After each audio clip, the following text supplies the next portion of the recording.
10 Facts about Narmer, the first Egyptian pharaoh. The origins of Egyptian civilization remain obscure. For most of the early kings, only their names survive. The early dynastic period of Egypt is, despite its importance for the development of Egyptian civilization, still little known.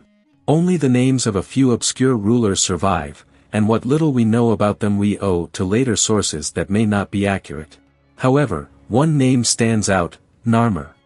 Ancient sources agree that he was the first king, the one who unified Upper and Lower Egypt into one kingdom. Here, we will explore the legacy of history's first Egyptian pharaoh. Are King Narmer and King Menes the same person? Ancient Egypt was divided into Lower Egypt and Upper Egypt. Imagine a large country divided into two parts, each part with several nomes. Each nome had its ruler, and certainly in both Upper and Lower Egypt there must have been some kings. When we study the history of ancient Egypt, the king who unified the country is famous, that is, who brought together all the lands of Egypt, and became the king of all Egyptians. This king is known as Narmer. There is a plaque made from a rock called schist, which shows King Narmer as the unifier of Egypt. It is called Narmer's palette. On one side the plate shows Narmer wearing the crown of Upper Egypt, white crown, on the other side he wears the crown of Lower Egypt, red crown. So it is deduced that he was the first pharaoh. Only the king of all of Egypt could be called pharaoh. So where is the mystery? It turns out that an Egyptian priest named Menahan, who wrote a collection of 3 books on the history of ancient Egypt, also made a list of pharaohs. He claims that the first pharaoh was Menes. So, how do we know who was the king with the right to be called pharaoh? Because he gathered together all the lands of Egypt. Pharaoh was the one who reigned over entire and united Egypt. Was it Narmer or Menes?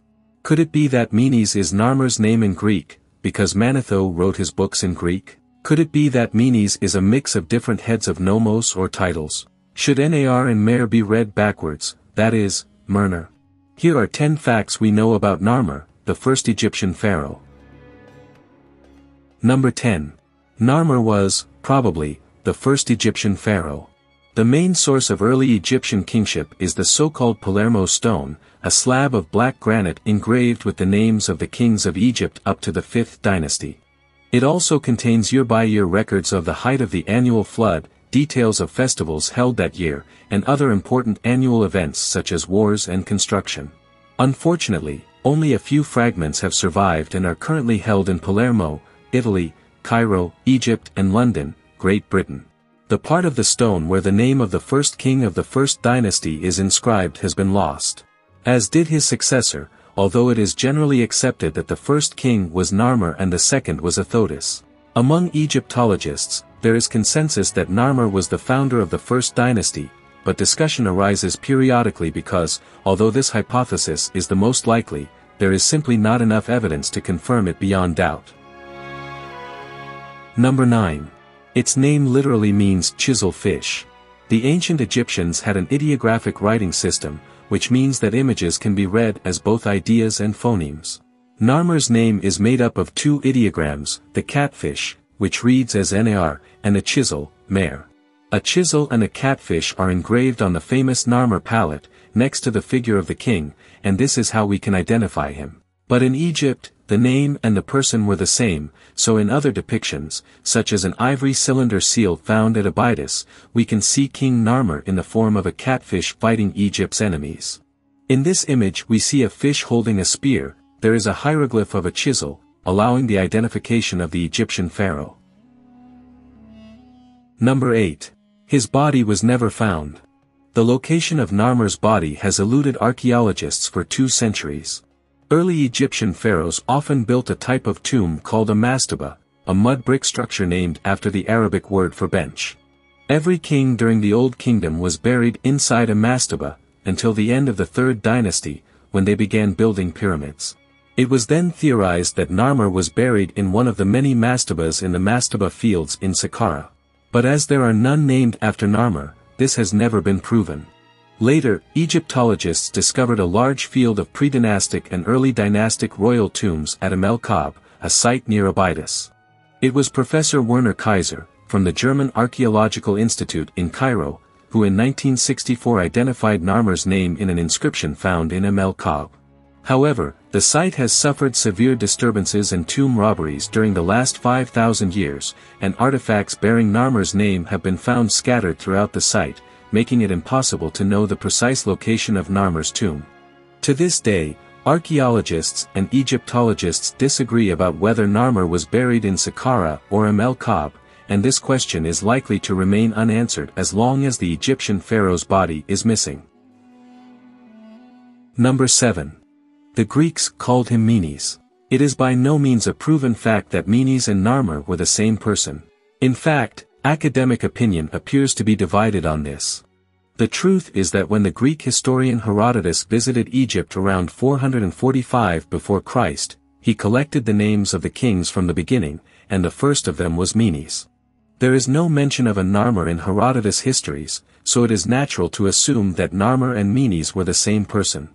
The problem is that Herodotus made his trip to Egypt during the late period of Egypt, that is, about 2,500 years after Narmer/Menes lived. Furthermore, Egyptian pharaohs took on many names during their lifetime.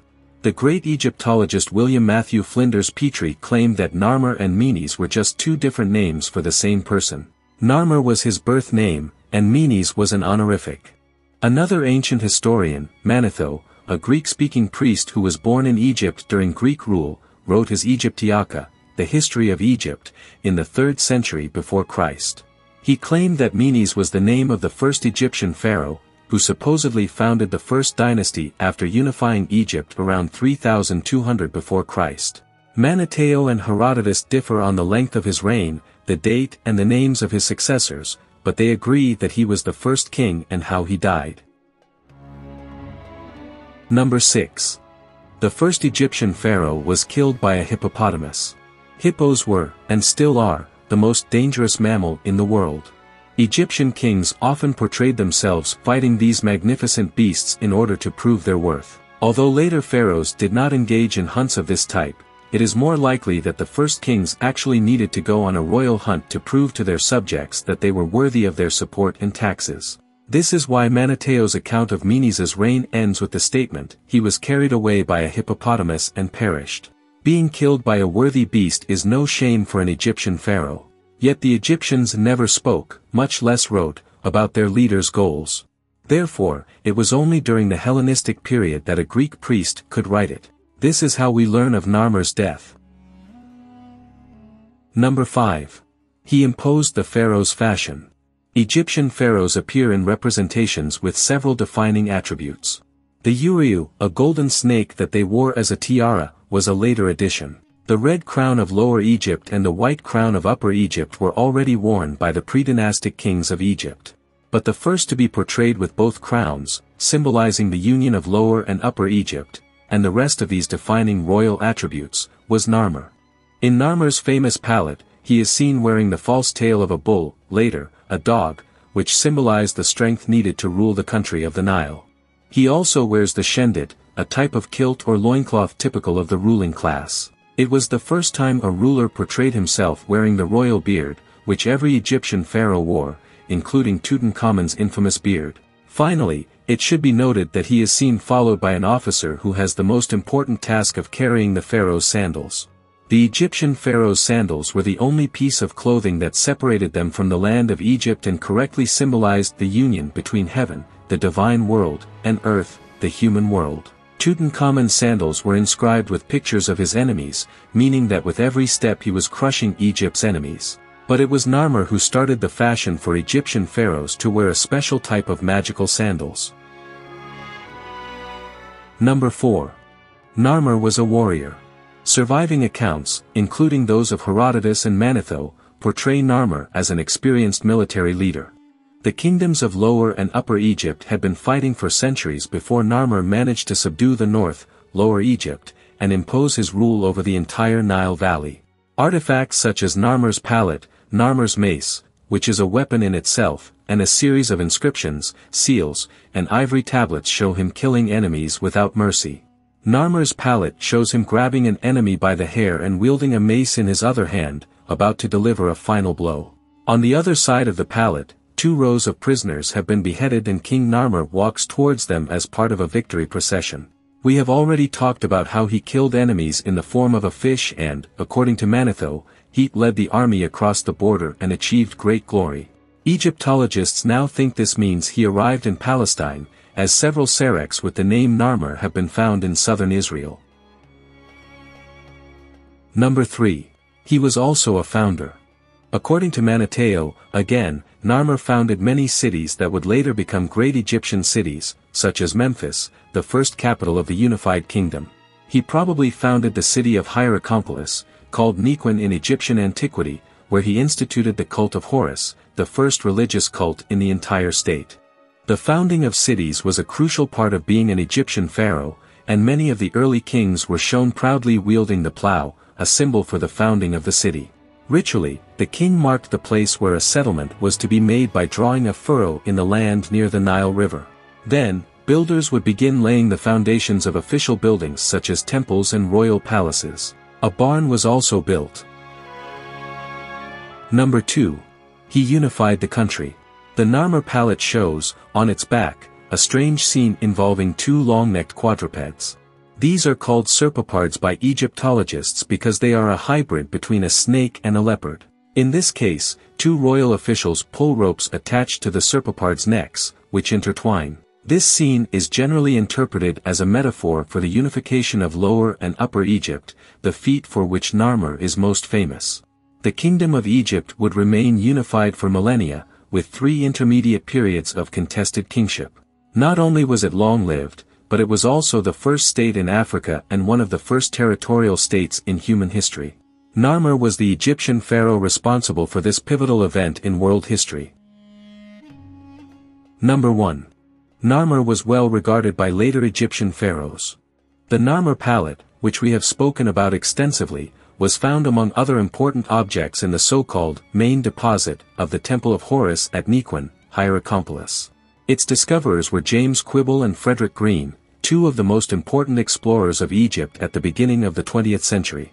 They published their results in 1900, but although they were disciples of Flinders Petrie, their records of the excavation were not very accurate. Therefore, we will never know the exact location where the palette was found. This is important for dating the temple, which in any case was built centuries after Narmer lived. The practice of burying votive and ritual objects in temple foundations was widely accepted throughout Egyptian history, and the buried artifacts were usually important objects that belonged to previous Egyptian pharaohs who were well regarded. In this case, the founders of the Temple of Horus believed that Narmer was the most important Egyptian pharaoh, whose image would protect the temple and its visitors for centuries. So, what did you think of today's video? Did you already know any of these facts about Narmer? What impressed you most? Let us know your thoughts on this topic, as we would love to read and respond to your comments below.